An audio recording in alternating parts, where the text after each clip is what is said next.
চলছে মধুমাস, বাজারে এখন পাওয়া যাচ্ছে আম, জাম, কাঁঠাল, লিচু সহ মৌসুমী ফলগুলো।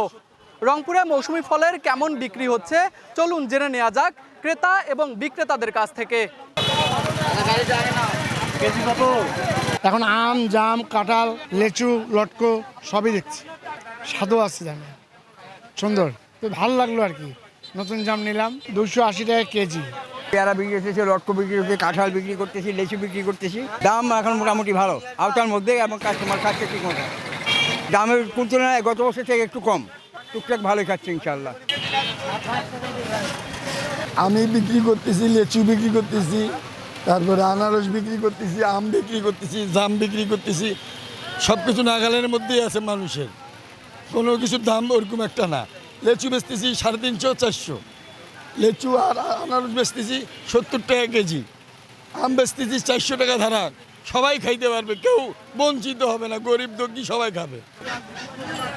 70-80 টাকা লাভ থেকে বেচা কিনা হালকা,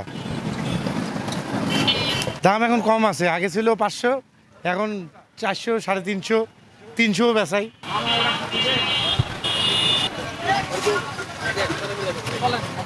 লিচুর মান খুবই ভালো, আল্লাহর রহমত। বিক্রি আল্লাহর রহমত ভালো আছে। এখন মনে করেন ঢাকার লোকজন, চট্টগ্রামের লোকজন এখন যেগুলা বেড়াইতে যাচ্ছিল সবাই তো চলে যাচ্ছে। এখন ওই দিকের লোক দিনাজপুরে এসে মনে করেন মালের দাম বেশি দিচ্ছে, আর এই দিকের লোক যদি মাল মনে করেন 400 টাকা সহ চাই, নিতে চাচ্ছে না রংপুরের লোক।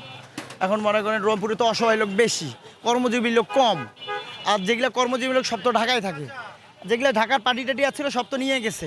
এখন মনে করেন যদি চাই 400, বলে 350, লাভ কম, সেল বেশি দিচ্ছি ভাই।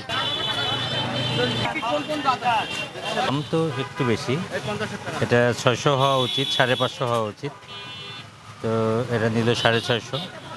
আর মান সম্পর্কে তো আসলে বলা মুশকিল না খেলে।